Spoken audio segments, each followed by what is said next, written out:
Guardia di Finanza, in apertura di questa edizione del telegiornale, sono entrati all'interno degli uffici di Palazzo Ferrofini per indagare sulle spese dei consiglieri regionali. Si sono presentati in Borghese bussando alla porta di Palazzo Ferrofini, sede del Consiglio regionale. Gli uomini della Guardia di Finanza, dopo 3 ore di lavoro, sono usciti con i bilanci dei gruppi consigliari di PDL, PD e Lega Nord.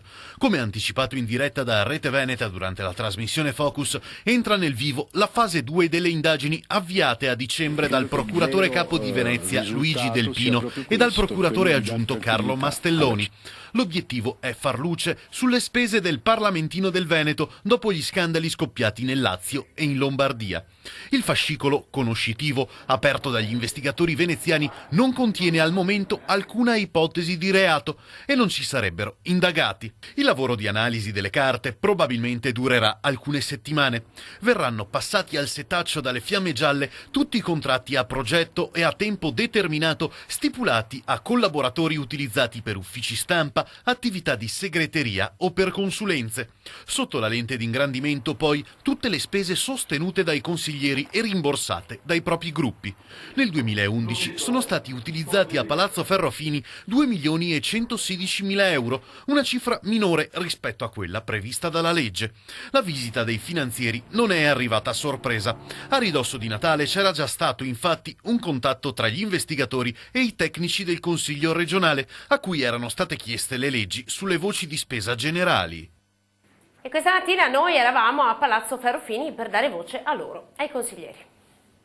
Ma penso che sia un fatto positivo, sono capitati tanti episodi in giro per l'Italia, credo che se le forze dell'ordine fanno un ulteriore controllo sia a garanzia dei cittadini. Dopodiché, insomma, da quello che mi ha dato di sapere e di conoscere, avendo vissuto il Consiglio per 7 anni, credo che la gestione del nostro Consiglio e l'atteggiamento di consiglieri di capigruppo sia molto diverso da quello che è capitato in altre regioni.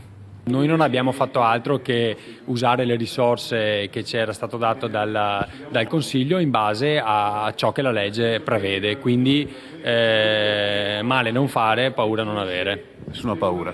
No, nessuna paura, perché credo che i fondi siano stati utilizzati in base a ciò che la legge ci diceva di fare, quindi rispettando tutti i canoni, per questo noi siamo tranquilli, insomma. Ma la cosa che ci dispiace è che veniamo tutti quanti messi nel tritacarne negativo sul funzionamento della regione e dei gruppi consigliari, però ritengo che la magistratura debba fare il suo compito di verificare attentamente come stanno le cose.